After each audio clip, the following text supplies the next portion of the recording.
안녕하세요. 김사묵입니다. 이 시간에는 항일 애국 투사 중에서 외자 이름인 박열이라는 분에 대해서 말씀을 드리고자 합니다. 일제강점기에 감옥이나 재판소에 갇혀있던 우리 애국지사들이 수없이 많았지요. 일제의 악독한 법정에서, 감옥에서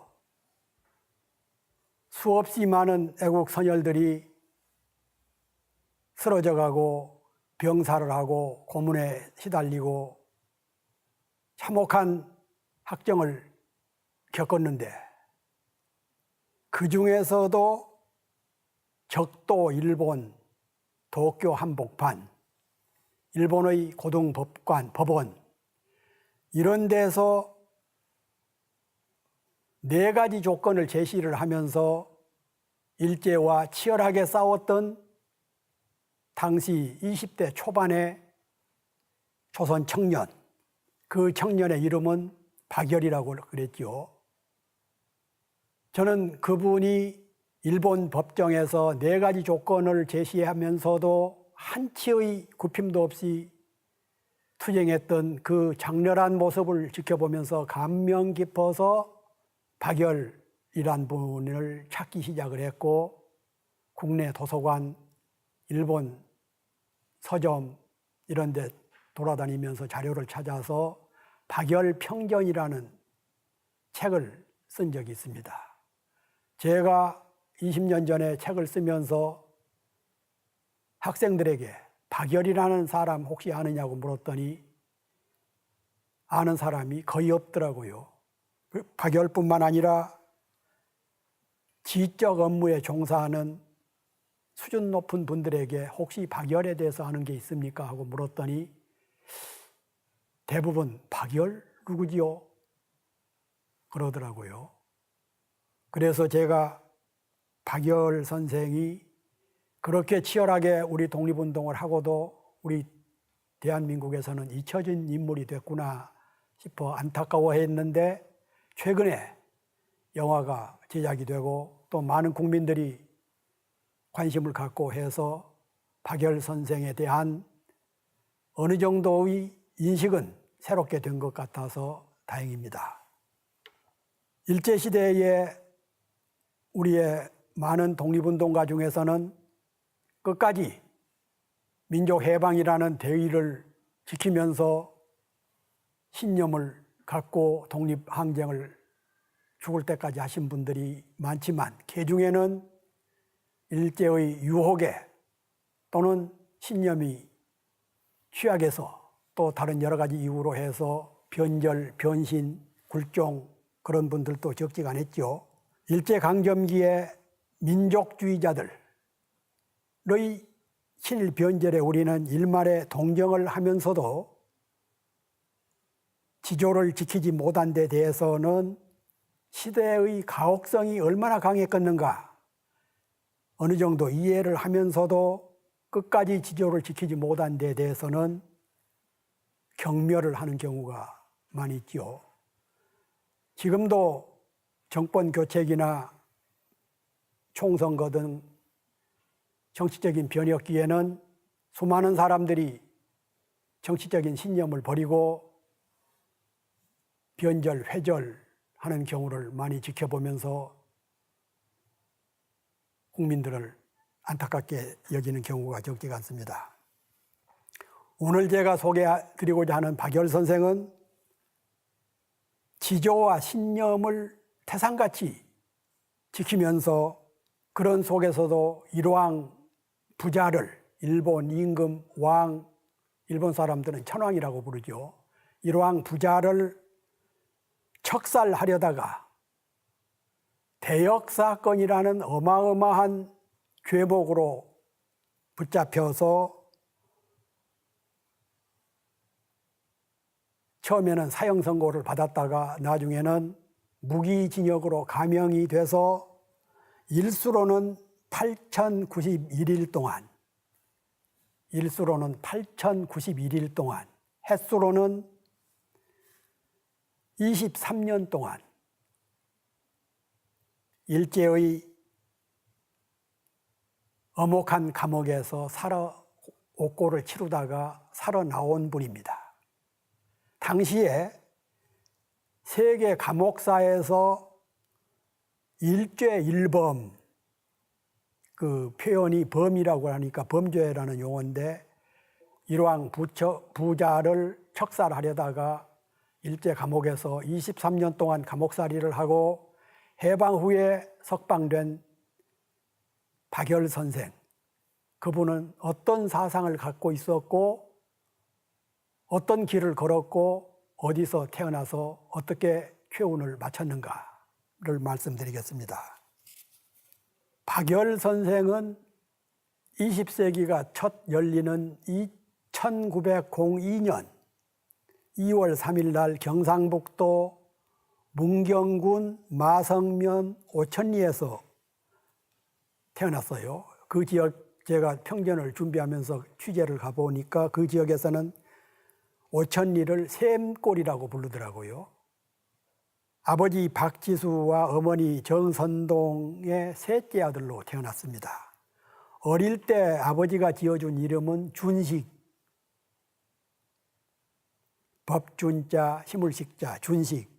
그리고 또 가정에서 부른 이름은 혁이라고 불렀답니다.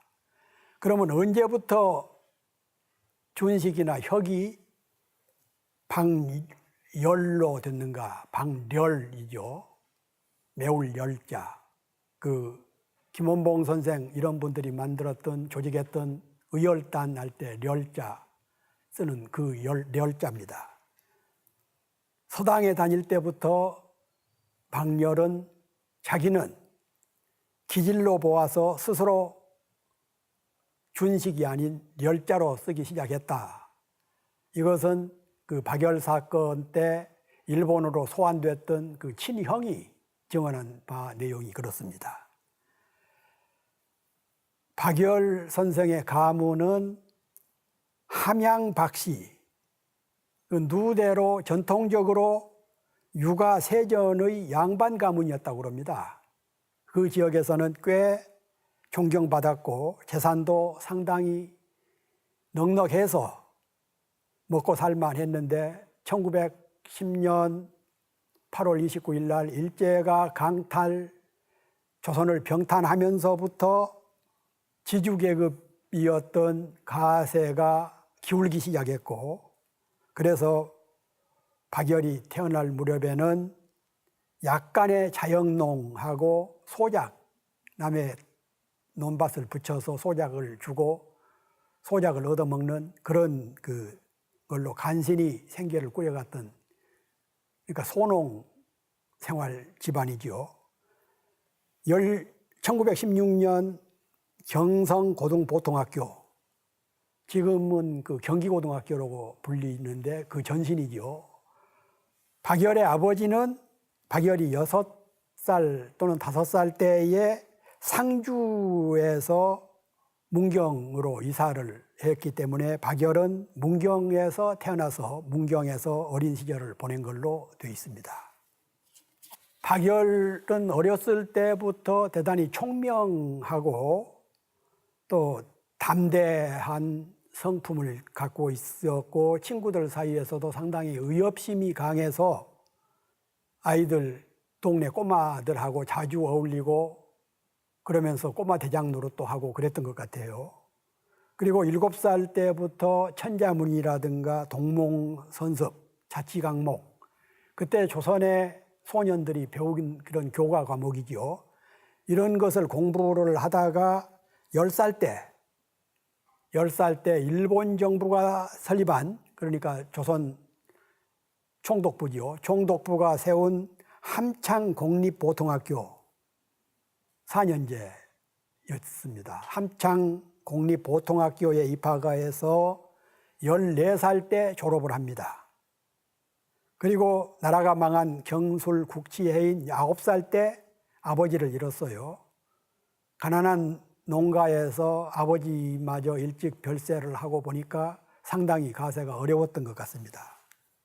박열이 졸업을 할 때 그때까지 학생들을 가르치고 있던 선생님이 한국인 교사였는데 선생님이 어느 날 학생들을 몰래 모아놓고 자기는 지금까지 일본의 압력에 의해서 너희들에게 거짓 역사를 가르쳤다.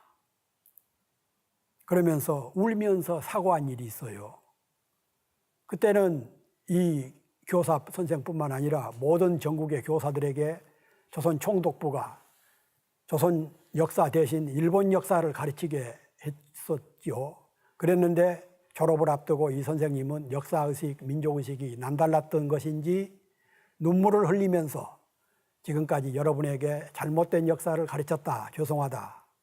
그런데 이때에 박열 학생은 역사에 눈을 뜨게 되고 민족의식이 싹트고 반일 감정이 시작이 된 것 같아요. 우리가 흔히 같은 물을 마시고도 소는 젖을 만들고 우유를 만들고 뱀은 독을 만든다고 하듯이 같은 선생님의 교사의 말을 듣고도 다른 대부분의 학생들은 그냥 그대로 넘어갔겠지만 박열 학생은 역사의식, 민족의식이 눈뜨게 되고 반일 감정에 생기게 되고 역시 의식이 있는 사람은 달랐죠. 박열 선생도 박열 학생도 조선인 선생님의 그런 감동적인 말씀에 감동이 돼서 이후 새로운 역사의식을 갖게 된 겁니다. 박열이 함창 공립보통학교를 다닐 때는 일본이 한국을 병탄해서 가혹한 헌병 무단 통치가 자행될 때지요. 헌병 무단 통치라는 것은 경찰이 헌병과 경찰의 직분까지 합쳐서 지금은 우리가 그 상권 분립이 돼 있고 잘 준비가 돼 있습니다. 마련이 돼 있습니다만은 그때는 헌병 경찰이 상권을 장악하고 있을 때입니다. 우리 조선 사람, 한국 사람들이 조금 누구하고 싸우기만 해도 거기서 직결 처분을 하고 감옥에 집어넣고 변상금을 물리고 그랬던 시절이죠. 무단 통치 체제하에서 배웠던 조선의 청년들, 젊은이들, 청소년들은 자신도 모르는 사이에 일본이 조국인 걸로 알고 조선의 역사, 단군이라든가 고구려 이런 역사는 배우지도 못하고 그렇게 살아오다가 설중가중으로 박열 선생이 이 학교를 다닐 때 집안에서 남의 채무 보증을 잘못 써가지고 그나마 있었던 조그마한 논밭도 다 넘어가는 집안이 파산을 당하게 됩니다. 어렸을 때 대단히 불우하게 자랐지요. 아버지를 일찍 잃고. 그래서 그나마 학비를 조달할 수가 없는 상태에 빠져서 대단히 어려운 공경을 당하게 됩니다. 그러나 박열은 단념하지 않고 공부를 열심히 해서 도정관, 지금으로 보면 도지사지요. 도정관의 추천을 받아가지고 경성고보 사범학과에 시험을 봅니다. 경성고보면은 당시는 조선에서 명문 고등학교지요. 여기에 시험을 봐서 합격해서 서울로 공부를 하러 갑니다. 서울에는 마침 이모가 승려였어요. 승려여서 그 절간에서 의탁을 하면서 공부를 하게 됐는데 우수한 성적으로 학교를 다니다가 곰곰이 생각을 해보니까 경성고보는 일본 정부가 주는 관비로 공부를 한다는 것이 마음이 내키지 않은 겁니다. 일본 총독부가 세운 학교지요.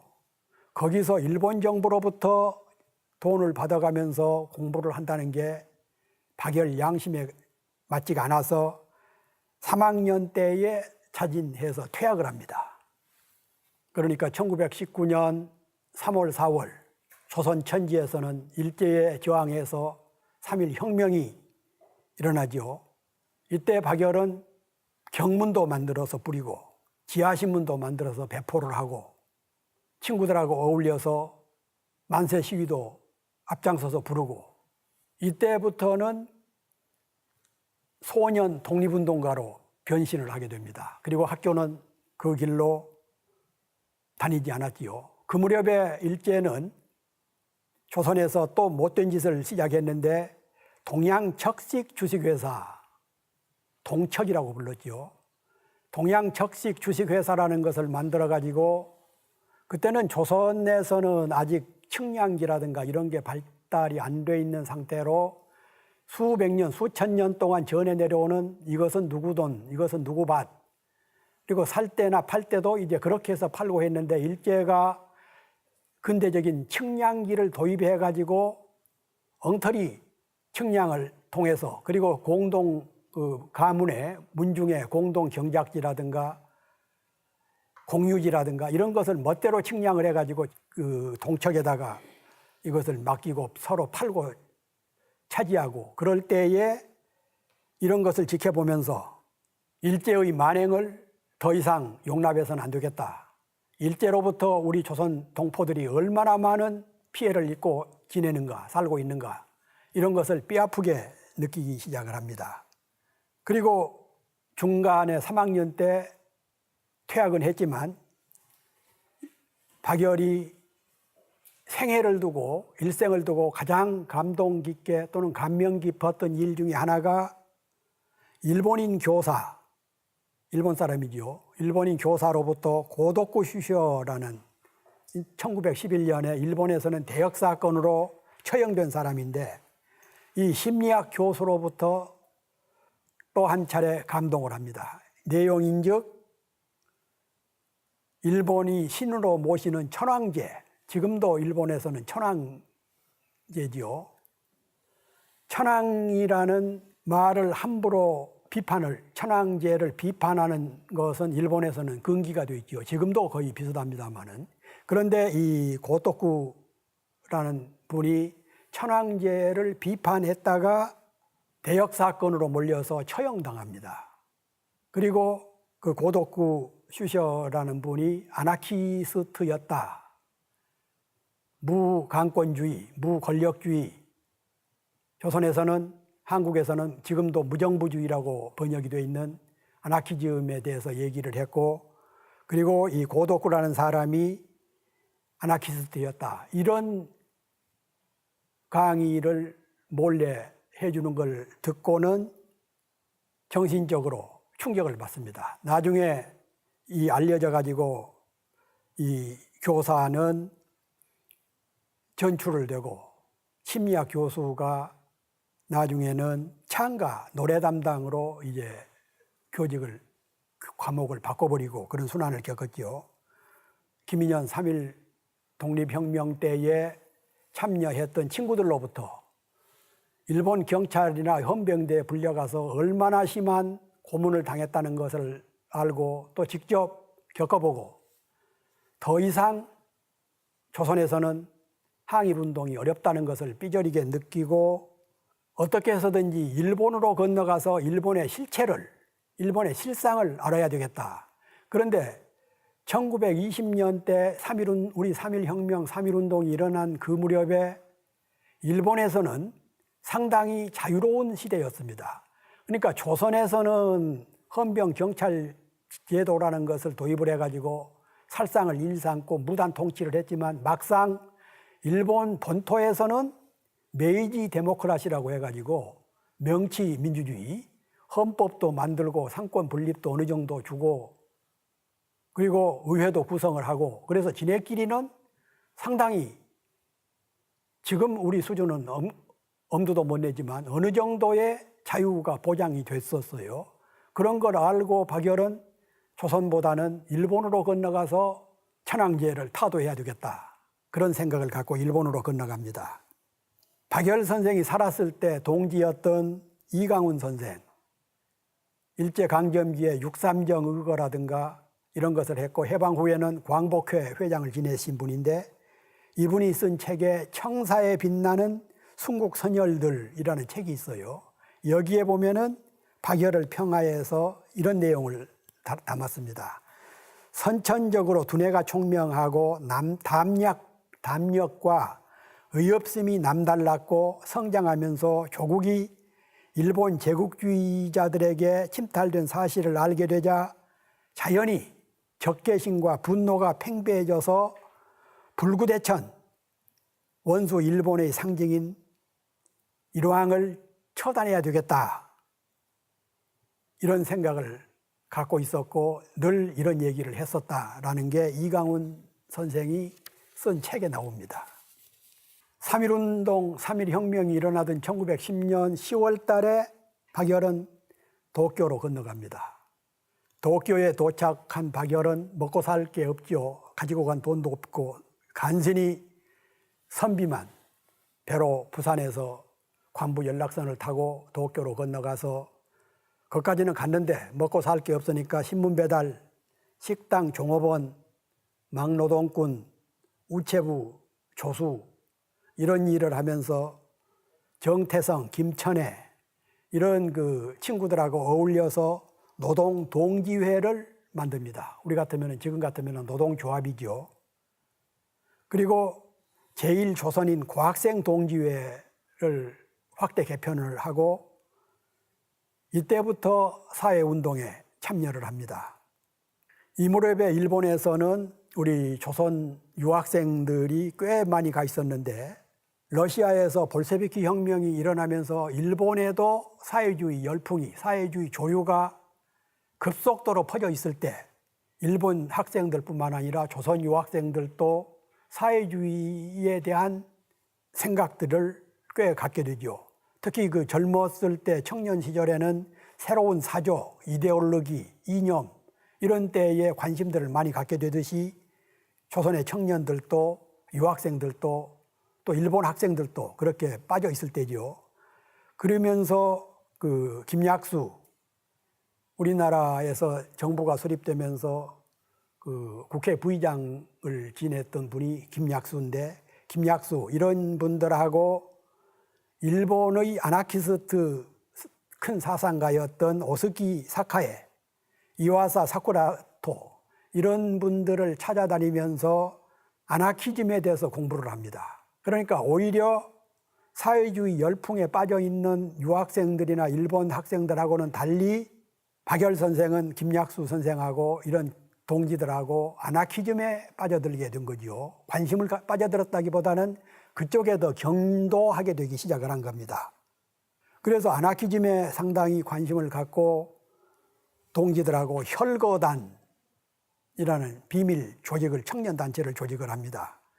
혈거단은 그 피혈자, 일어날 거자, 피를 뿌려서라도 조국을 배반하는 사람들, 특히 그때는 일본에 유학가 있는 학생들 중에서는 소수의 친일파 후손을 제외하고는 대부분이 앞서 박열이 했던 대로 신문팔이를 하거나 막노동을 하거나 우체부 집배원 조수를 하거나 이런 일을 하면서 공부를 하고 있었는데, 그중에는 친일파들의 농간에 의해서 유학생들이 사상적인 퇴폐 풍조에 빠지거나 스스로 일본이 근대 문명에 앞서가 있는 일본의 조선이 지배를 받는 것은 당연하다라는 식의 패배주의에 빠져 있는 그런 학생들이 늘어나고 그랬거든요.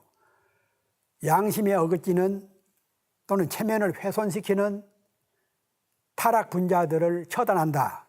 그래가지고 혈거단을 만들어서 실제로 몇 사람을 응징한 사건이 있었습니다.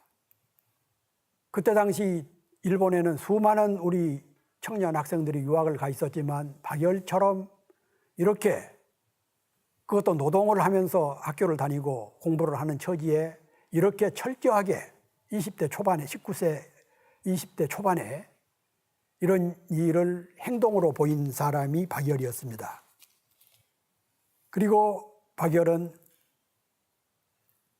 좀 더 큰 단체를 만들어야 되겠다 싶어가지고 흑노회, 흑의회, 아나키즘의 상징인 흑, 거물 흑자, 거물 노동회, 그러니까 노동자 단체, 노동자 친구 모임, 흑노회, 흑의회 이런 단체를 만들고 여기서 기관지로 불령선인, 불령이라는 말은 우리가 불량하다라는 말에서 나타나듯이 일본 사람들은 후대이 센징, 일본 말로 후대이 센징 하면은 불령 조선인.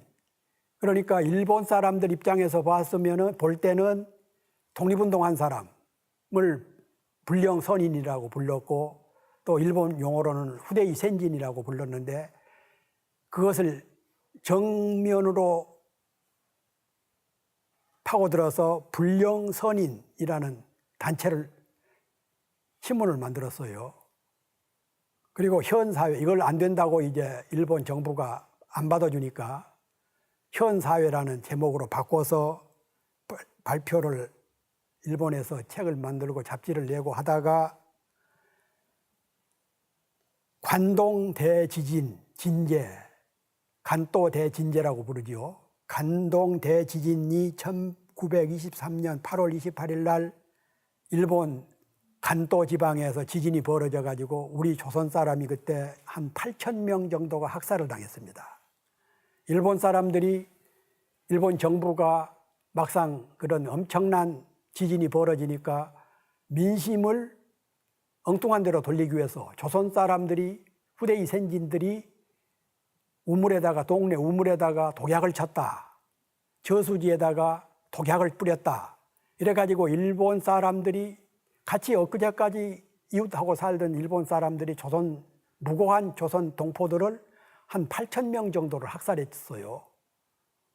그러니까 일제의 못된 짓 중에서 대표적인 것 중에 하나가 간도 대지진 사건 때 우리 조선 사람들을 학살한 사건입니다. 조선 사람들 8,000여 명을 학살하다 보니 서양 언론, 신문, 선교사 이런 사람들을 통해서 일부째의 만행이 유럽 전 세계에 퍼진 겁니다. 이것을 어떻게 수습을 할까 하다가 창안해낸 게 조선의 불령 선인들이 일왕을 처단하려고 음모를 꾸몄다. 그래가지고 엉뚱하게 대역 사건을 엮어낸 겁니다. 박열과 가네코 후미코는 일왕 부자와 일본 지배계급을 처단해야 되겠다. 그러지 않고서는 일본 국민들이나 동양 국민들이 평화롭게 하늘로부터 부여받은 자유와 평등 권한을 가지고 살 수가 없다 싶어서 일왕 부자와 지배계급을 타도해야 되겠다라는 신념을 더욱 굳히게 되고, 그런 준비를 하다가 관동 대지진을 계기로 해서 조선의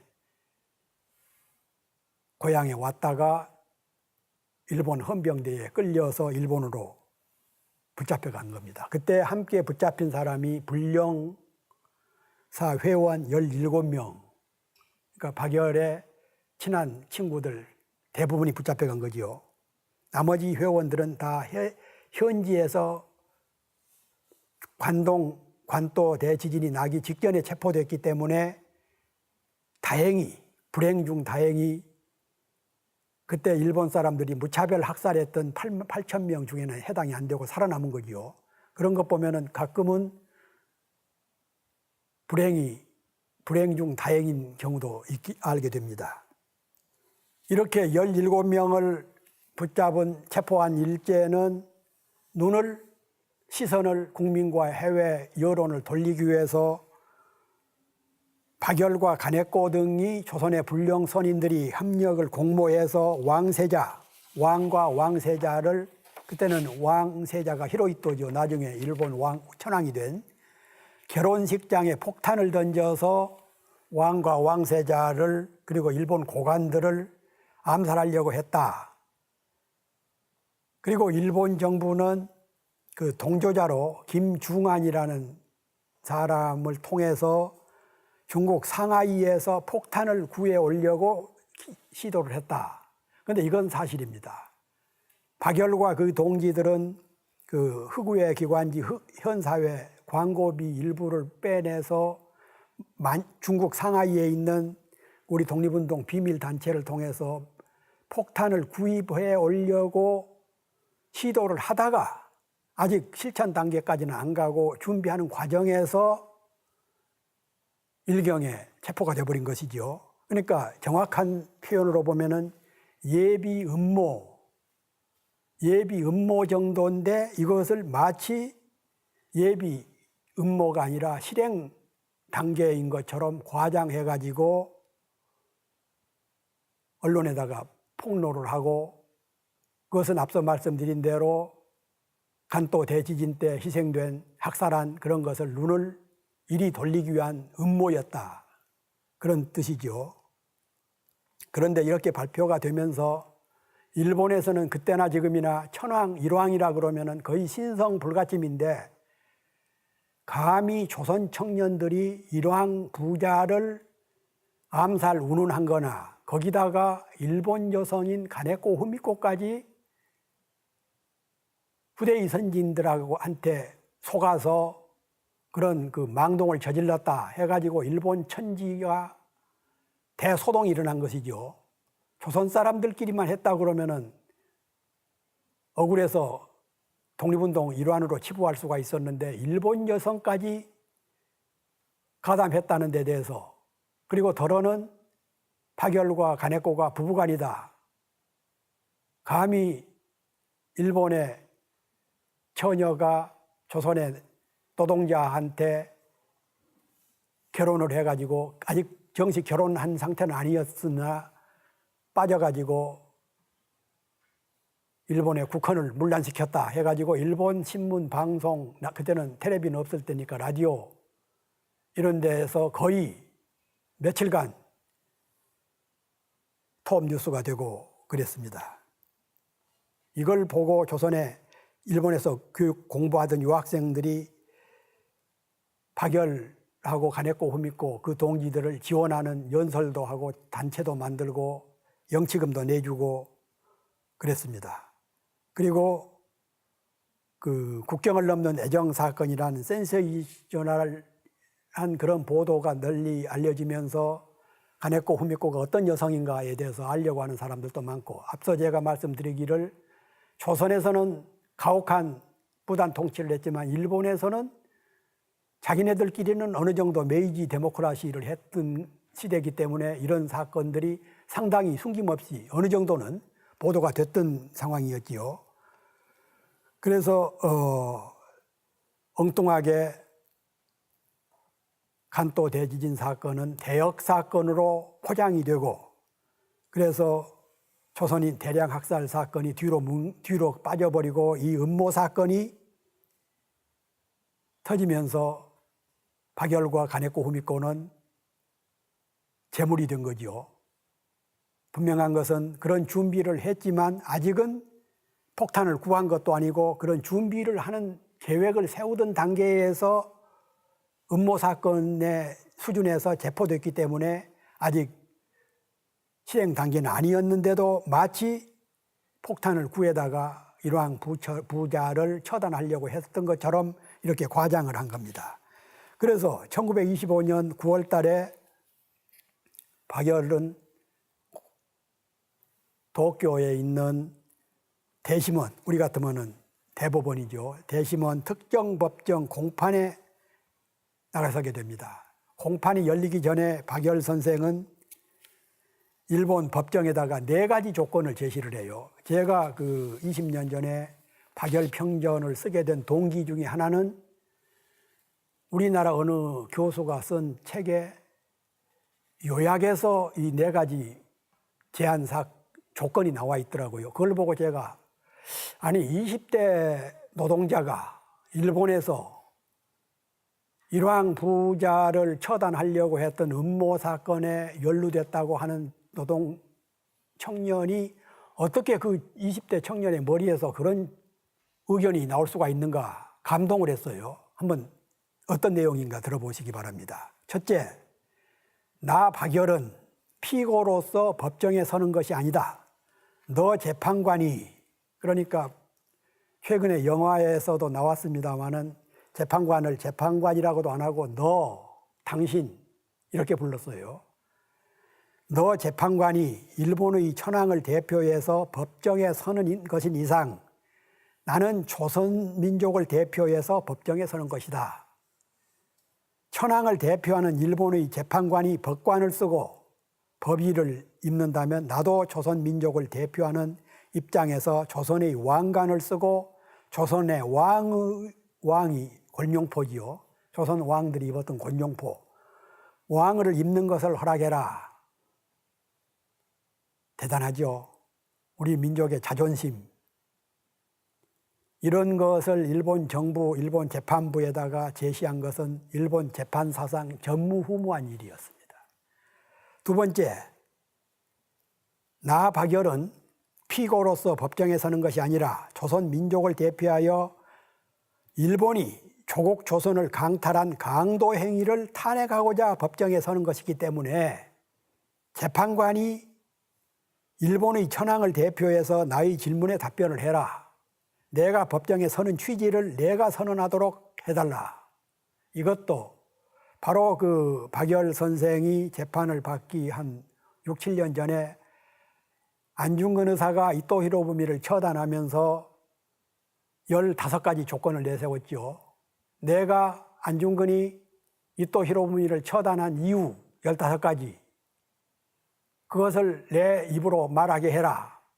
그래서 15가지를 얘기했는데 그 중에서 몇 가지는 이런 내용하고 거의 비슷합니다. 두 번째 내용하고. 그런데 박열 그때는 일제가 그 보도관제를 했기 때문에 조선이나 일본에는 이런 내용이 전혀 알려질 수가 없었지요.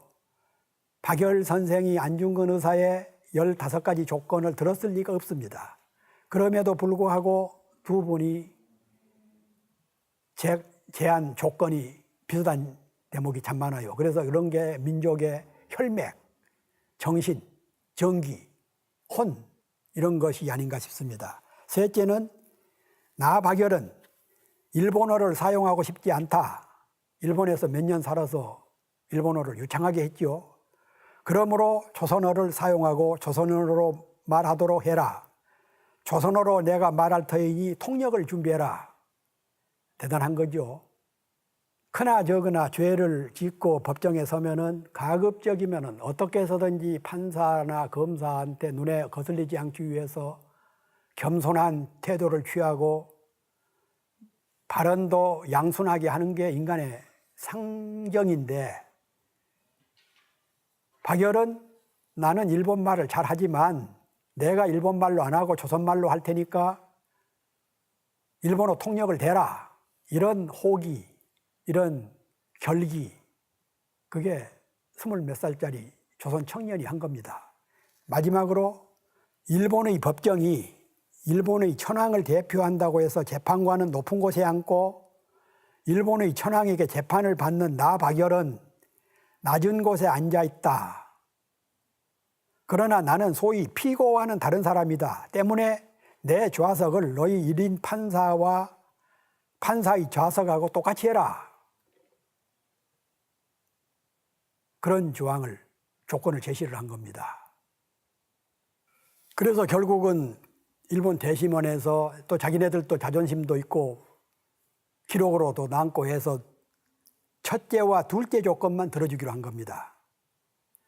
박열이 내가 왜 법정에 섰는가를 얘기할 수 있도록 할 것, 그리고 일왕이 판사가 일본 법을 입었듯이 나는 조선의 법을 입게 해달라.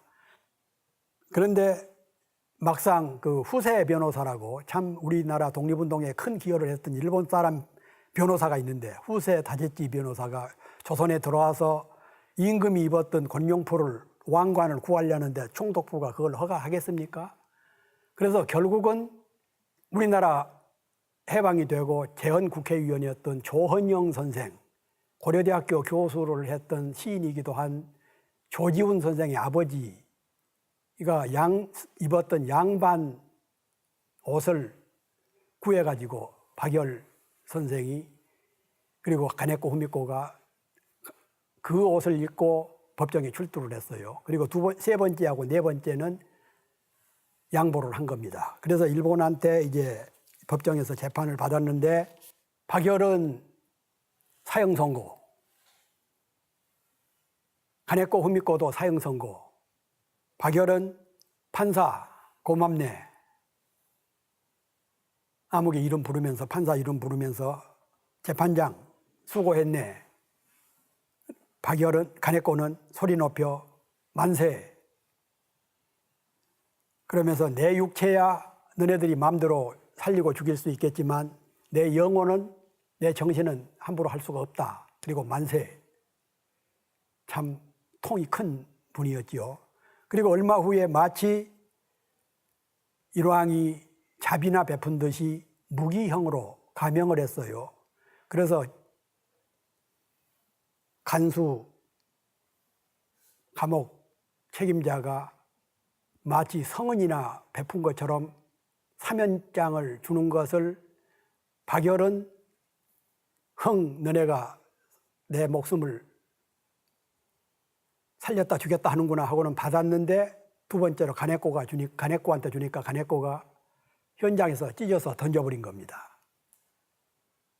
감히 하늘로부터 받은 생명을 너네가 죽였다 살렸다 하느냐.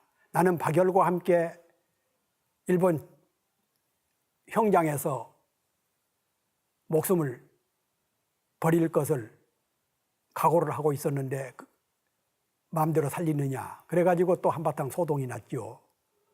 그래서 얼마 후에 간해꼬는 여성 감옥에, 박열은 남성 감옥에 이제 멀리 헤어졌는데, 얼마 후에 간해꼬가 의문의 변사를 한 겁니다.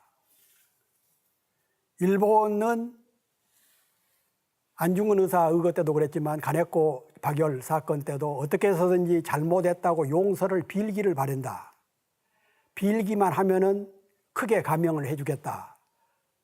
그래서 두 사람을 합방을 시켰어요. 이것도 이례적인 일인데, 소위 국사범이라고 하는 엄청난 범인들을, 그 일본식의 용어로 표현하면 범인들을 합방을 시켜서, 그리고는 간수들이 철수시켜고 나중에는 간해꼬 후미코가 임신을 했어요. 그래서 이 사진이 어떻게 몰래 이제 일본 신문에 보도가 됐는데, 이런 것 때문에 일본 내각, 그때는 다네카 내각인데 다네카 내각이 총 사퇴를 할 정도까지 큰 파문을 일으켰습니다. 그리고는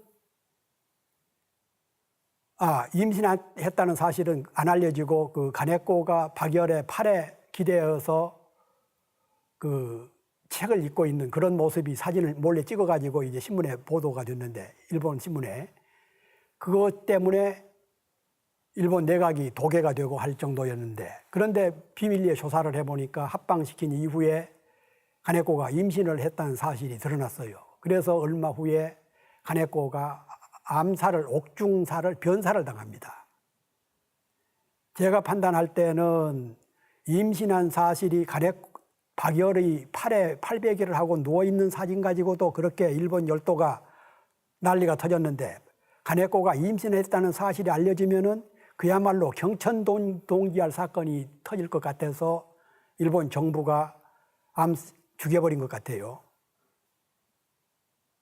그래서 결국은 간해꼬 후미코는 얼마 후에 일본 감옥에서 암살당해서 죽어버리고 자살했다는 미명으로, 남편 박열은 일제가 패망할 때까지, 그러니까 1945년 일제가 항복한 후에 미군이 일본을 점령했죠. 메가더 사령관에 의해서 정치범 석방 제1호로 만 22년, 햇수로 23년 감옥살이를 끝내고 석방이 돼서 제1민단을 만들고 일본에서, 그리고 그때 해방을 맞아서 귀국했던 김구 선생으로부터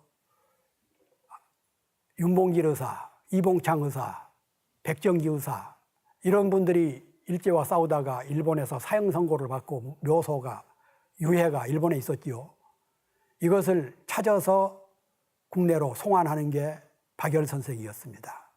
그리고 1945년, 48년 8월 15일 대한민국 정부가 수립될 때 정부 초청으로 국내에 들어와서 한때 국무총리 설까지 있었어요. 그랬는데 박열 선생은 통일된 정부가 아닌 반쪽짜리 정부에서는 어떤 일도 맡지 않겠다. 그러다가 1950년 6.25 사변이 터지면서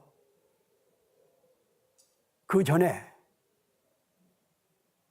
또는 6.25 사변 와중에 북한으로 납북 또는 월북 해서 북한에서 일정한 요직을 거치다가 북한에서 돌아가셨어요. 1907년 평양에 갔을 때에 평양 근처에 애국열사능에 박열 열사의 묘소가 있더라고요. 남한에서 태어나서 일본으로 건너가 독립운동을 하다가 북한으로 가서 북한에서 재생을 다 마치지 못하고 북한에서 돌아가시는 분을 일본 신문을 통해서 그것도 1단짜리로 보도됐어요. 국내 신문에도. 그런 참 어처구니 없는 삶을 사신 박열 선생. 73살까지 살았다고는 나와 있고, 그리고 이제 그 감옥에서 나와서 그 장의숙이라는 여성하고 재혼을 했어요. 일본에 있을 때. 그런데 어느 날 그 장의숙이라는 젊은 조선인 기자가 찾아와서 박열 선생을 인터뷰를 하는데 박열 선생이 첫눈에 저렇게 똑똑한 여성을 일본 사람한테 줄 수 없다 싶어가지고 프로포즈를 해서 결국은 장의숙 여사와 결혼을 해서 아들 영일군, 딸 경희 두 어린 남매를 남쪽에 두고 북쪽에서 돌아가신 겁니다. 마지막 정리를 하면은 박열 선생이 북쪽에서 돌아가시고 15년이 지난 1989년 3.1절 날 대한민국 정부는 선생의 영전에 건국훈장 국민장을 추서를 했어요. 그의 영원한 동지였던 그리고 조선인이고자 했던 가네코 후미코는 현재 문경에 있는 남편의 옛 고향인 문경의 과수원 뒤편에 묻혀 있습니다. 한때 일본 사람들이, 일본 아나키스트들이 가네코 후미코의 묘소를 유해를 일본으로 가져가려고 하다가 한국에 있는 우리나라의 아나키스즘 운동하는 분들에 의해서 제지가 됐고, 그런데 지금도 해마다 기일이면은 일본 아나키스트들이 와서 벌초도 하고 성묘도 하고 그렇습니다. 우리는 국경을 초월한 박열과 가네코 후미코의 따뜻한 사랑도 소중하고, 박열과 가네코 후미코가 꿈꾸었던 해방된 대한민국, 그리고 아나키즘 이념, 이론 이런 것들을 생각하는 계기가 됐으면 하는 바람을 가지면서 이상으로 박열 선생의 위대한 생애를 조명하는 저희 강의를 모두 마치도록 하겠습니다. 경청해 주셔서 감사합니다.